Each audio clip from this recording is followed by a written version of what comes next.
and we're live. So, I mean, that was a lot of fun. That was a lot of fun.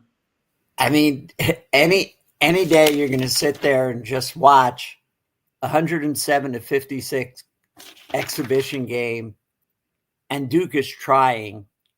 And I give a lot of credit to Lincoln for coming in there and doing the best they can. They're just outsized, and but I will say that Reggie Hudson from the Bronx will remember this day. And he put up 20 plus points against the Blue Devils. And it was kind of nice to see that. He counted for half their points. Almost. Yeah. All right, Jack, let's break it down. The starting lineup. I mean, that's a good place to start. It was not what I think a lot of people expected, right? No, not at all. So let's just name the names, right? You had Foster, Yep. you had Sion James, Yep. Khaman Maluach, Yep. Cooper Flagg, Yep. and Malik Brown. Was not at all what I was expecting. And you and I were talking, about this, that what we think is going to evolve as the starting five. Right. And we think it's going to end up being Khaman Maluach, Cooper Flagg, Khaman Maluach, and then whoever are the two best players to go with those three guys. Because I think, and today, the scrimmage, I thought Foster was the better guard out of between him and Proctor. And today, and I'll certainly, always disagree with you on that, because I just think that Proctor, I think he sees the court better. That's all. I'll leave it at that. No, well, I agree with that. He's more of a pure point guard, whereas Foster likes to score a little bit more. But I thought Proctor certainly played better today than Foster. And so I think, just staying on track here, getting back to the original point that you were trying to get to, is for this team, the ceiling of this team, the starting lineup, it's those three guys plus probably Proctor, and then whoever is the fifth guy who fits in the best. Could be Caleb Foster. It could be Sion James. It could be Mason Gillis. It could even be Malik Brown, maybe. And then I think by the end of this game, maybe at the end of the year, it ends up being a Isaiah Evans or a Darren Harris. I don't know, but what I do know from today is that it's whoever fits in around those three guys: Knuppel, Flagg, Maluach. Those are the pillars of the team, and whoever makes those guys look, play the best is, I think, who's going to get the most minutes. Well, all I know is, if I'm Proctor, and Proctor had a lot he finished with, I think, 19 points. But if I'm Proctor and I'm bringing the ball up, and I got K2 on one wing, and I got Flagg on the other wing, and I got Mal in the middle, I'm a happy guy. This is a lot of, all right, let's talk about Flagg and Knuppel. I think that's a good place to start, because I think they were the stars of today. And while I thought Maluach and Proctor also played really well, I just felt like those two guys were on a different level. And you pick. You want to start with Cooper? Well, let's start with Cooper, because there's so much hype around Cooper. And so, did he live up to the hype? Listen, I thought after, when we were making our prediction video for this game, I said to you that I felt like Cooper would look better in this game than he did in the scrimmage, because you're playing against another team. He's a little more comfortable. And that was the biggest thing I noticed with Cooper today. I mean, did he live up to the hype, to answer your question? I would say yes. But more importantly, I thought he was really just having fun. Like he in the scrimmage and countdown to craziness.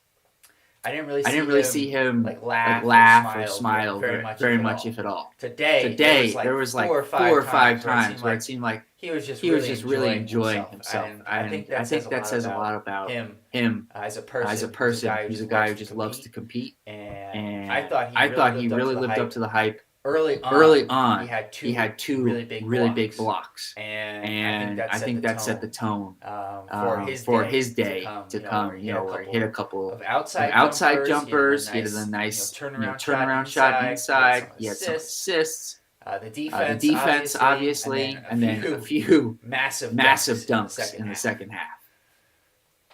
So his full arsenal of his offensive talents were on display. But for those fans of Cooper Flagg, we know that it's almost as much fun watching him on defense.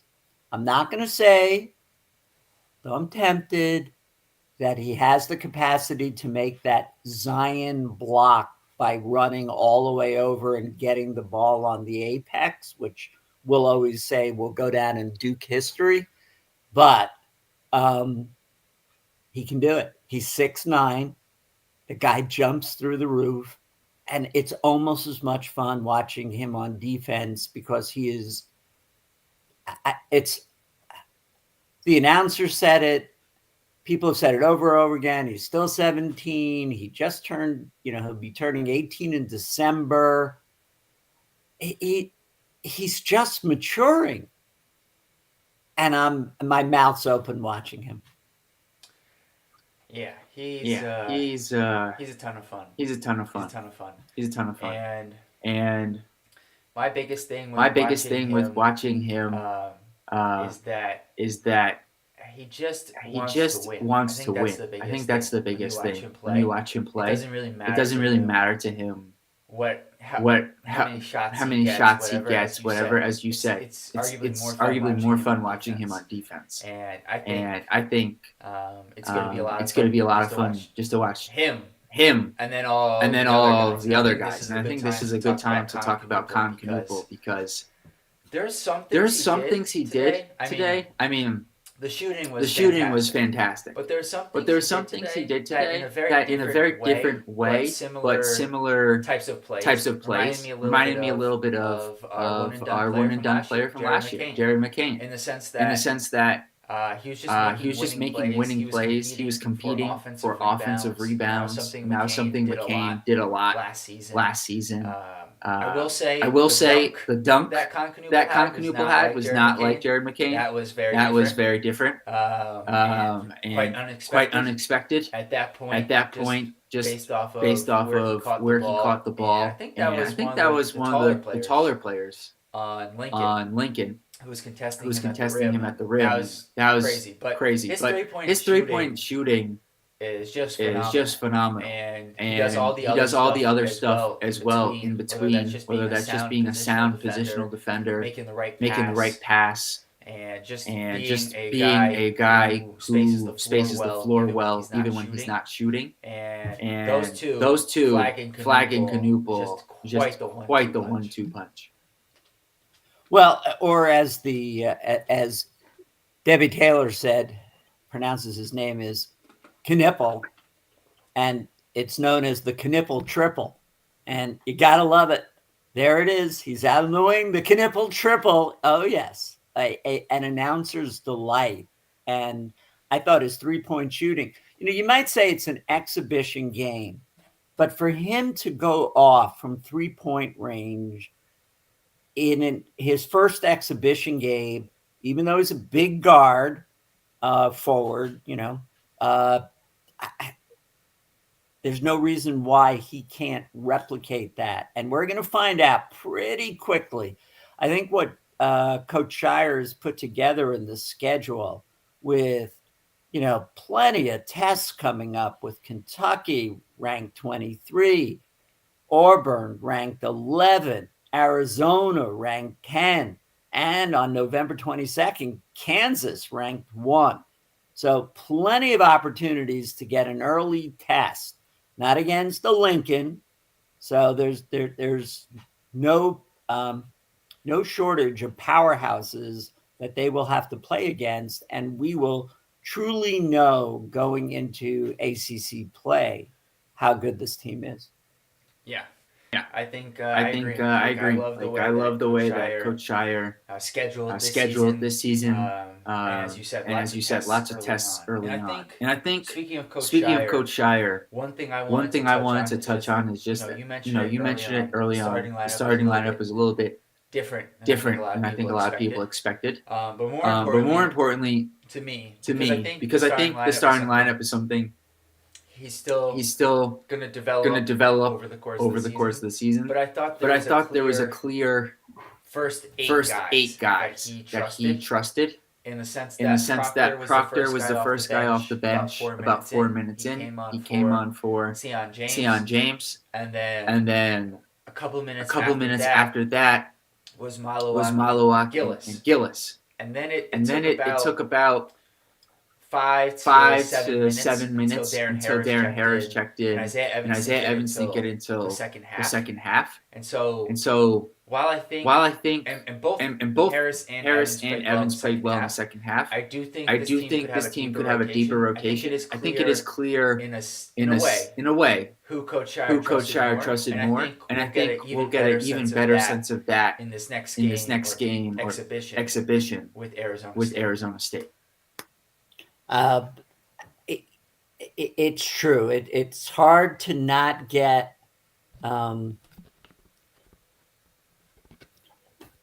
yes, I'm incredibly excited watching an exhibition game where they put up 107 points, even though it's against Lincoln.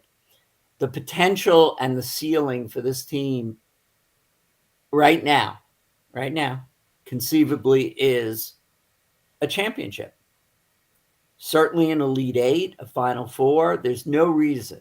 Now, injuries will play a role, and they're bound to happen, though Duke is the best at not telling us who's injured.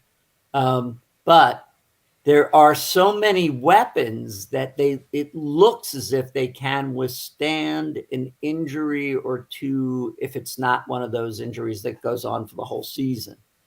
What comes to mind is Kyrie Irving's toe, where we said, oh, well, okay, it was his toe. Little did we know it would be the end of what we saw there. Didn't stop him from going on to having a great NBA career, but that's one injury that comes to mind. But ASU will be a nice, certainly much higher level than Lincoln. And it'll be a lot of fun a week from now to see how these players look against a, not the top 25 teams, but a good team. Yeah. And I'm curious. I thought Proctor responded really well. Coming off the bench, I thought he played really well overall today.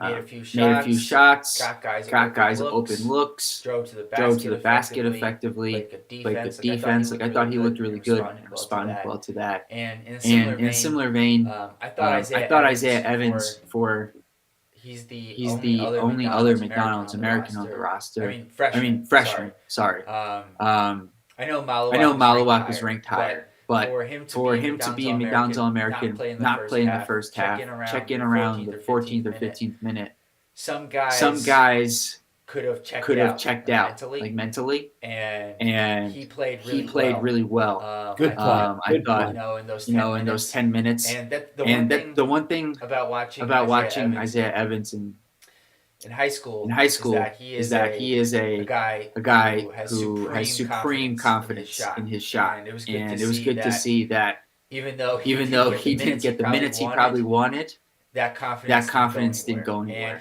and he shot good shots as well, which was important. He didn't force anything up. He had a few good passes. He hit Darren Harris for a nice three. Hit Borden inside for an easy layup, and he had a couple of good rebounds. So I just thought, even the guys like Evans and Harris, who had limited minutes, still played really well, which goes to show the depth of this team.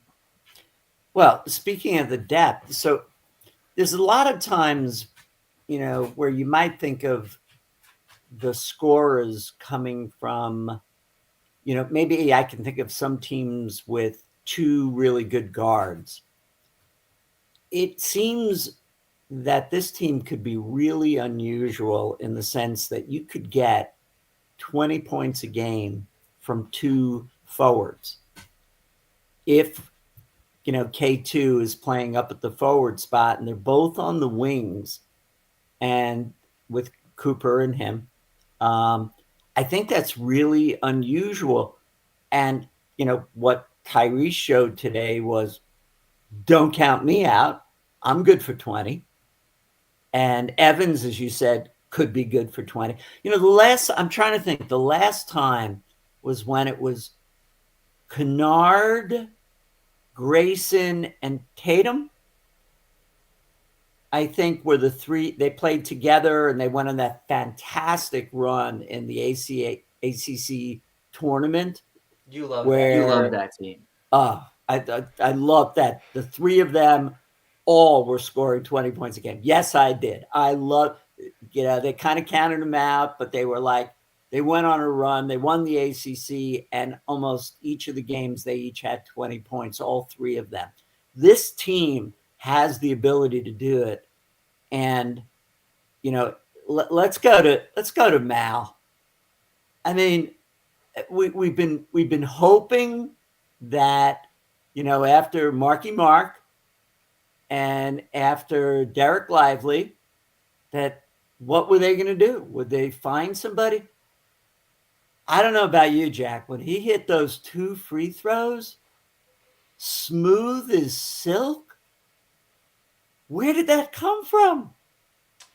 Well, I know. Listen. I'll say this to you. I know you didn't watch. I watched all the Olympic games in the summer. You didn't watch them all. And at South Sudan, he did hit a couple. He hit a three, and he hit a long two against Team USA, which said to me, this guy has legitimate outside shooting touch. And I think if he can hit from there, the free throw is a little bit closer. But I will say, to your point. Hold on. Your Foster. We're more comfortable with him from 3-point range than we are at the free throw line. That's a good point. That's a good point. But what I was just gonna say is the Maluach form and just the fluidity. It just. And for a guy, remind you, a guy didn't start playing basketball until 5 or 6 years ago. Is what they say. Like he said on the podcast, he wanted to. He played football, right? Soccer, as we call it here. And he wanted to be a striker. And they were like, no, you're too tall. You gotta play goalie. And he was like, I don't want to play goalie. I want to be a striker. So then he found basketball. But the thing about him that's most impressive to me is that I told you I watched him in the Jordan Classic, and I said he's gonna need time. Then I see him for South Sudan, and I was like, he looks better than he did at the Jordan Classic. And then in the countdown to craziness and this exhibition, he's looked even better each time. Now, granted, you could attribute some of that to the level of competition, but there wasn't another big guy there.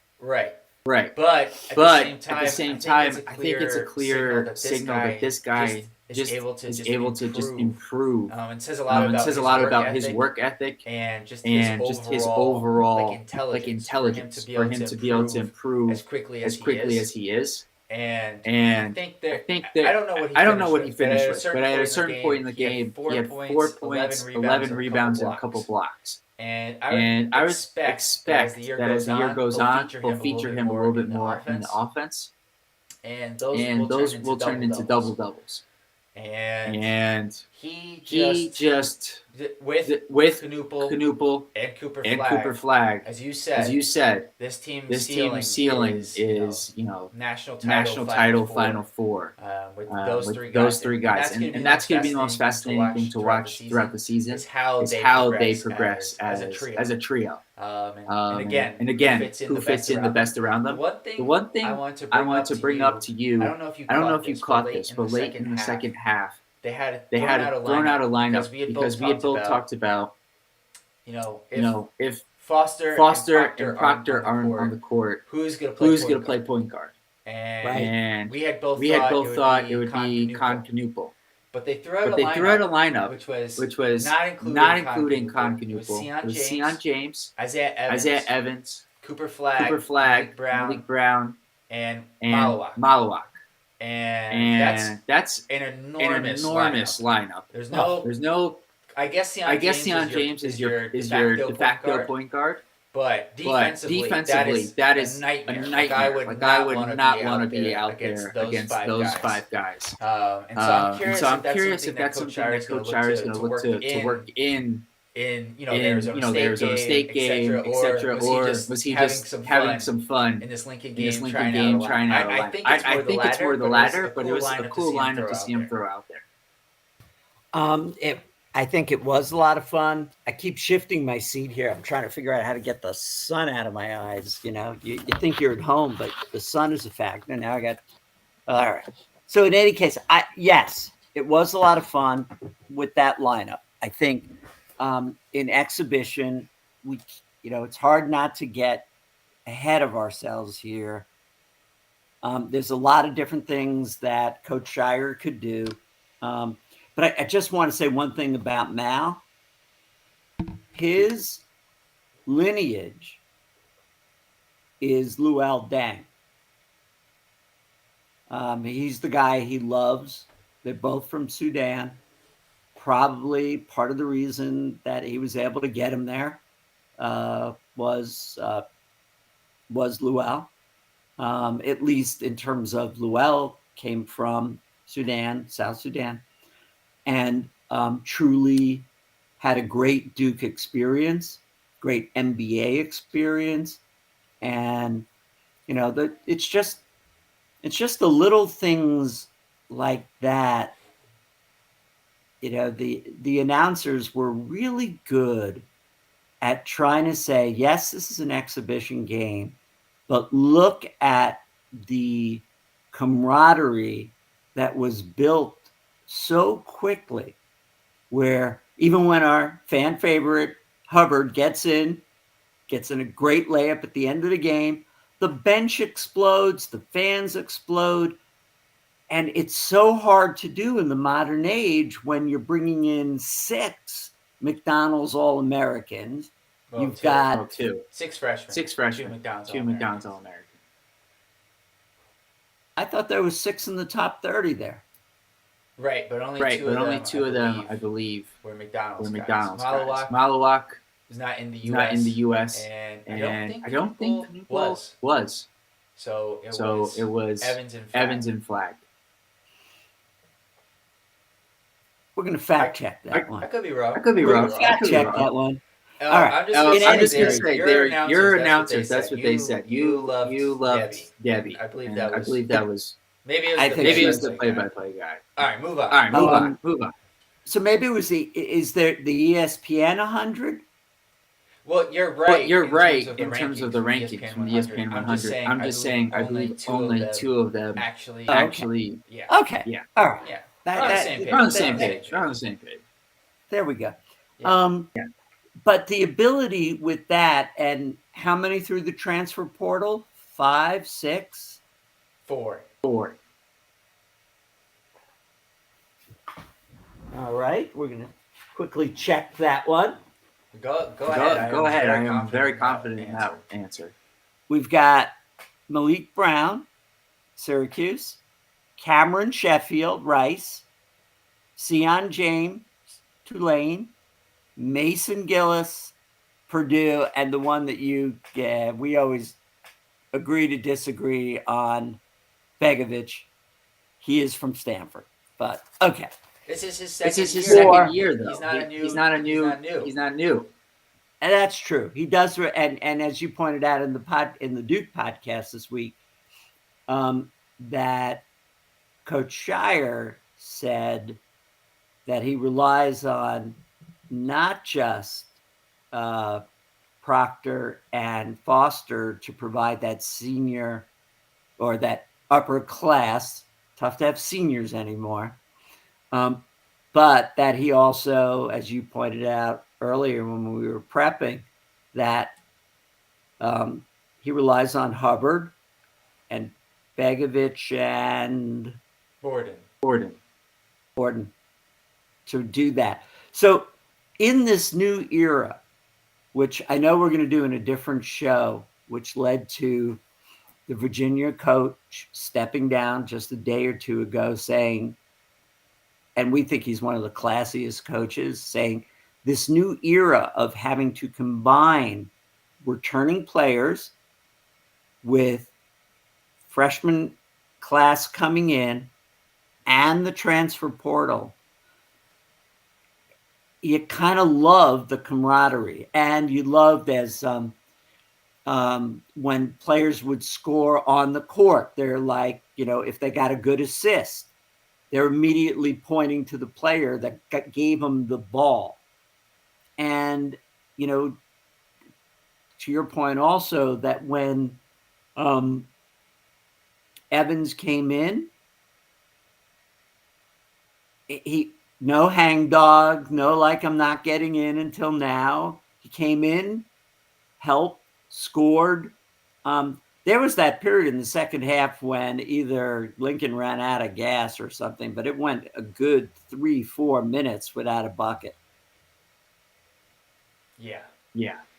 And I think maybe this is a good place to start wrapping things up here. But Coach Shire mentioned and Foster through the podcast, along with Proctor, that this summer, to your point, in terms of the camaraderie, they made an effort to do a lot of team-oriented practice outside. They did like an Olympics thing. I saw where they had like different competitions where they played 2K. They had like a volleyball competition. Then there was also some basketball stuff. And they said it was a marked difference from like the year prior, where it was more individual based, workouts. And I think to what you're saying before, in terms of how into it everybody was, when Conconupal, I know you mentioned Hubbard, and that was maybe the biggest, boom off the bench. But when Conconupal dunked on the guy from Lincoln, the bench went crazy. Yeah, the bench went crazy. And I think again, your point on Isaiah Evans, and just the overall. Like Mason Gillis, that guy looked like he was having so much fun, and I don't think he hit a three today. And I think that just goes to show, like, you bring in guys like that who are just veteran players. They know what they're supposed to do, and they know more importantly how to act on a day where my shot's not falling in, but I'm going to be a great team. And I think it's so important to have those kind of guys on a team like this, which I think this is a good tie-in here that we've said is going to be led by three freshmen. And so I think at least not led by, but those are going to be the three best players. It looks like as of right now. And so you surround those guys with experienced players, good veterans who understand the game, and sky's the limit really for this team. So I got a question for you. Is Jeremy Roach sitting somewhere watching this game, wondering, I wish I could be the point guard for this team? Maybe. It's hard to say. It's hard to say. We will never know unless somebody tells us a few years from now, what those conversations were like between Jeremy and Coach Shire, and what ultimately made that decision happen. But the only thing I will say, and this is not a knock on Jeremy. This is just because they've been hammering this point home to us for the past several months. Is Roach wouldn't have fit in on this team just because they couldn't have said everybody 6'5" or taller. And That's the only thing. There's nothing. We love Jeremy. He was great. But Germ is one of our favorites. Yeah, we love Jeremy. But Dave did say 4 months. Everybody on this team is at least 6'5", and would have ruined it. So I think. Yeah. Unless you have something else to say, I'll get into our. All right. So we'll preview the Arizona State exhibition later this week, and then that game is going to be next Sunday. I think it's at night. Don't have the exact time. But we'll have that for you when we do the preview. And I think that's going to be at least a more competitive matchup. And just another opportunity to watch Cooper Flagg, Concanupul, Maluach, and the rest of the crew. And as you said, I don't know if it's going to be Zion levels of hype with Cooper, but it's going to be damn close. It's going to be a lot of fun. So with that, if you're new, subscribe, like this video. I'll try to get my frames to be better for next time. So I feel like I was lagging a bit this video, but we'll keep working on it, keep improving, and we'll see you guys next time for Duke versus